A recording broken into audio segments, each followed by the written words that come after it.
Assalamualaikum warahmatullahi wabarakatuh.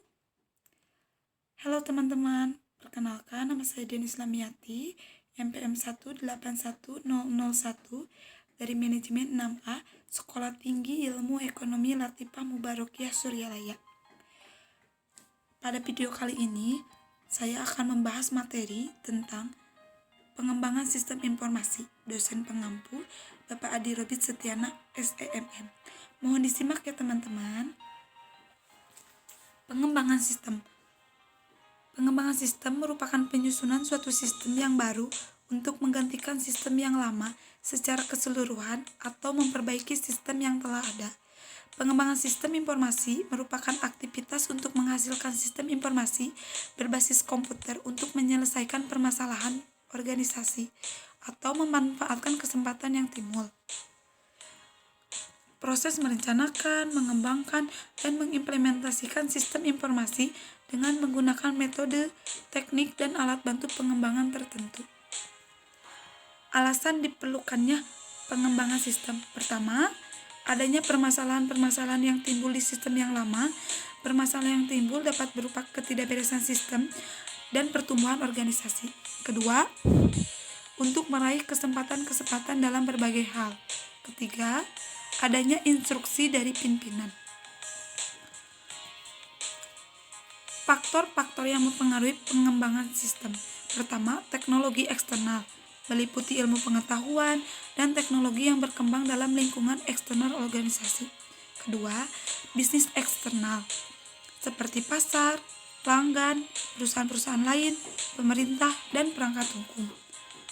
Ketiga, teknologi internal, seperti software, hardware, dan aplikasi. Bisnis internal, seperti struktur organisasi, infrastruktur atau aset, proses, sumber daya manusia, dan budaya perusahaan. Teknik pengembangan sistem terbagi menjadi dua. Yang pertama, pengembangan sistem dengan pendekatan SDLC. Kedua, pengembangan sistem alternatif. Yang pertama, akan dibahas tentang pengembangan sistem informasi metode SDLC atau System Development Life Cycle adalah proses yang digunakan oleh analis sistem untuk mengembangkan sistem informasi termasuk persyaratan, validasi kepemilikan, pelatihan, dan pengguna. Setiap SDLC harus menghasilkan sistem berkualitas tinggi yang memenuhi atau melebihi harapan pelanggan, mencapai selesai dalam waktu dan perkiraan biaya, bekerja secara efektif dan efisien di saat ini, dan direncanakan teknologi informasi infrastruktur dan murah untuk mempertahankan dan biaya efektif untuk meningkatkan. SDLC juga merupakan pola yang diambil untuk mengembangkan sistem perangkat lunak yang terdiri dari tahap-tahap. Pertama, tahap rekrutmen. Tujuan tahap ini adalah menentukan untuk apa seharusnya software atau aplikasi tersebut dan persyaratan apa yang dibutuhkan untuk menjalankannya. Kedua, tahap desain. Pada tahap ini, di mana membuat model cara kerja aplikasi software. Pada tahap ini ada beberapa aspek yang harus diperhatikan. Pertama, programming. Kedua, arsitektur. Ketiga, user interface. Keempat, platform. Dan kelima, security. Selanjutnya, development. Pada tahap ini, di mana program ditulis, biasanya jika proyek banyak atau besar bisa dipecah dan dikerjakan oleh beberapa tim. Tapi apabila proyek kecil, maka program dapat ditulis oleh satu developer. Keempat, testing. Tahapan pengujian sangat penting sebelum aplikasi software digunakan pengguna. Beberapa pengujian yang biasanya dilakukan seperti security testing yang diotomatiskan. Kelima, maintenance.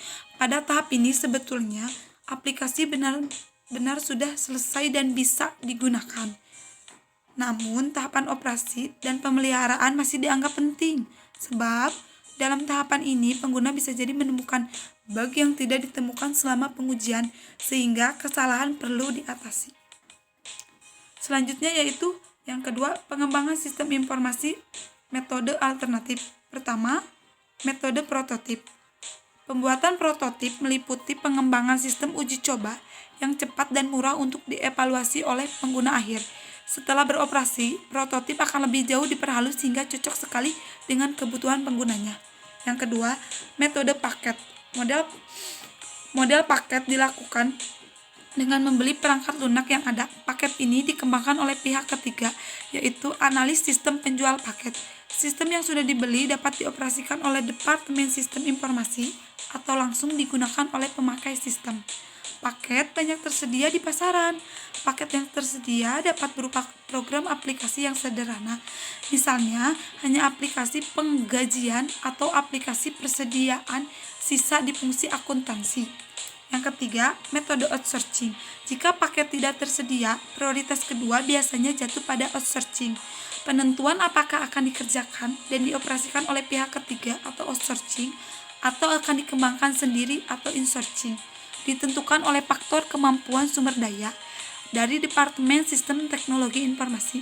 Jika departemen tidak mempunyai sumber daya yang baik, misalnya tidak mempunyai analis dari pemrograman yang berkualitas dan tidak mempunyai teknologi yang memadai, maka pilihan biasanya jatuh pada outsourcing.